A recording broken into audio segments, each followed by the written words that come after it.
Tomorrow, on Wednesday, October 21st, I will be challenging and testing Ontario's COVID laws.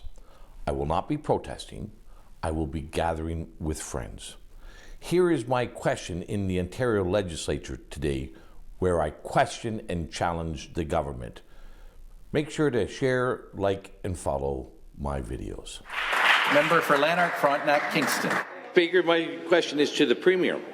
Never in our long history have we seen such abuse and violations of our Constitution, our fundamental freedoms and our rights.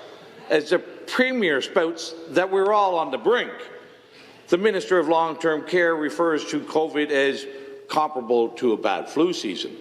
Along with these contradictions, however, he denies people the freedom of mobility, our freedom of assembly, and our freedom to be with loved ones.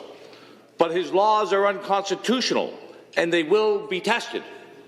Speaker, tomorrow I will host and gather with more than 25 friends an offence under these authoritarian laws. Speaker, my question is the Premier... To caution the member in his language. Is the Premier prepared to violate our constitutional rights to defend this fear-mongering agenda? Government House Leader to reply. Well, of course not, Mr. Speaker. We're doing no such thing. And I can appreciate that the member opposite has a different view on the best ways in which we should, as a province and as an assembly, be tackling the COVID-19 outbreak that has taken the lives of too many Ontaриans, Mr. Speaker. But as much as I respect the honourable member's ability to get up and ask questions that are important to he and his community, I can say very clearly to the member opposite that we will not stop doing all that we can to make sure that the people of the province of Ontario are safe, that we have the absolute best results when it comes to COVID-19. We have all been working very, very hard together. In fact, for the vast majority of this outbreak, we have worked with unanimous consent of all members of this legislature, including the member opposite, who approved almost all of the measures that we have brought forward. So I say very clearly to the member, I respect your opinions, I disagree with them, and we will continue to work very hard to make sure the people of the province of Ontario remain safe.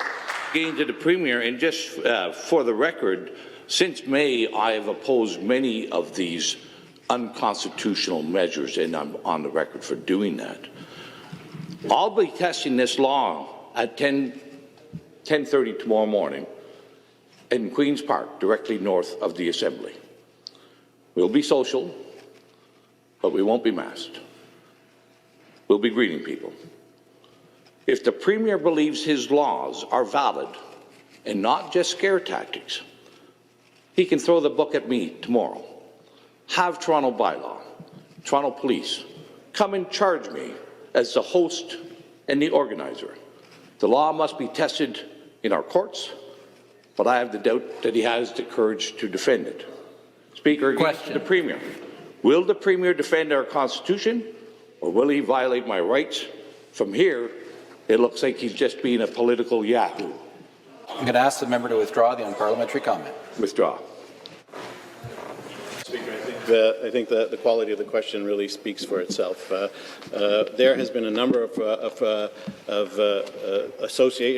protests that have occurred during COVID-19 on a number of issues that have been very, very important to the people of the province of Ontario. We have not, of course, outlawed this behaviour. At the same time, Mr. Speaker, it is our responsibility as a government, as legislators, to make sure that we do all that we can to keep the people of the province of Ontario safe. We have all taken that responsibility very, very seriously, Mr. Speaker, on both sides of the House. We may disagree on how we get there, but overwhelmingly, that's what we have all been working towards. Now, I respect the opinions of the member opposite. I completely disagree with what he is doing tomorrow. I do not believe it to be in the best interest of the people he will be protesting with, but it is our job to make sure that people are safe, and I hope the member opposite will do all that he can tomorrow to make sure that the people he is with are safe.